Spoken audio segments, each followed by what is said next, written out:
Hello, my name is Tara West. I am a current graduate student in the Department of Teaching and Learning at OSU. This is my presentation on the Graduate Student Teaching Lounge on the second floor in Arps Hall. My intention is to bring awareness of the space to other graduate students and to those in the department who have control over the space. My purpose is to address issues of accessibility and provide suggestions for how to better utilize the space. I chose this space because I didn't know that it existed until last year, and it was designed to be a multi-use space for graduate students in the teaching and learning department. Despite being touted as a multi-use space, this room is very restricting. This space is important for graduate students who need somewhere to work, who do not have an office assigned to them, who need somewhere with space to nap, and who need a neutral space to meet with classmates, lecturers, professors, and who need a space to fit other needs.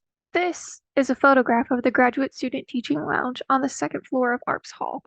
The photo is taken from the doorway into the room and shows the main focus of the room. The image shows a beige painted room with two lounge seats on either side of a large abstract painting. Beneath the painting is a small circular table with a decorative plant.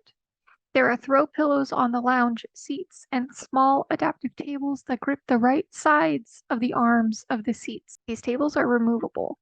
There is a singular floor lamp in the corner, and half of the room has access to natural light. There are several issues with how accessible this space is, but I will be focusing on three: student awareness of the space, getting to the space, and the space itself.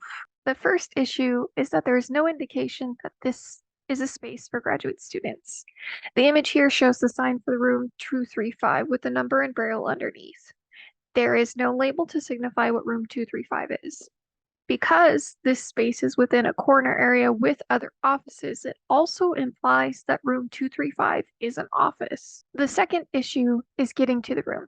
This space is tucked into a corner area and requires navigating a short hallway and then a roughly 180-degree turn to face the door. The image depicts the end of the hallway where the space has two other office doors in the same area that someone must occupy to get in and out of, and presents as an obstacle for somebody using a mobility aid. There is also the added issue of knowing which door is the correct one to open.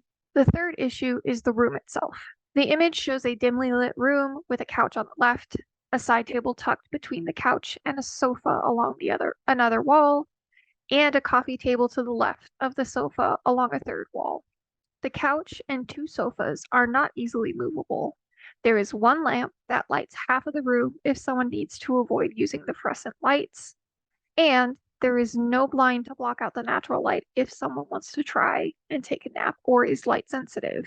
The biggest concern is the lack of space for a wheelchair user or someone who uses other mobility aids like a rollator. I have four main suggestions for improving this space. The first one is updating the sign for the room so it is labeled as a space for graduate students that includes the Braille text.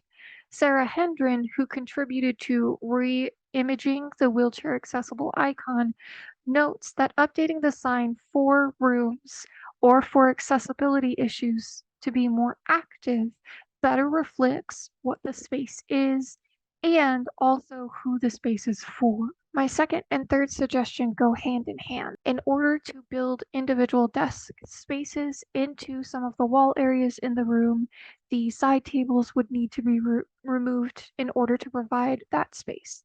These built-in desk spaces would serve for students who have mobility aids to be able to wheel up to. It would provide a bigger, flatter surface for students. My fourth suggestion is putting in a curtain that has an easy mechanism to open and close over the window, which will allow for more choice about the level of light in the room. These four suggestions attempt to reconcile issues of access that Ami Hamre discusses that imply the targeted body that will use a space. In this case, this space, the Graduate Student Lounge, does not imply usage by graduate students who might need a peaceful, multi-use space that can accommodate disabled bodies. The credits are as follows. All of the photographs of the hallway, entrance, and room space were taken by me.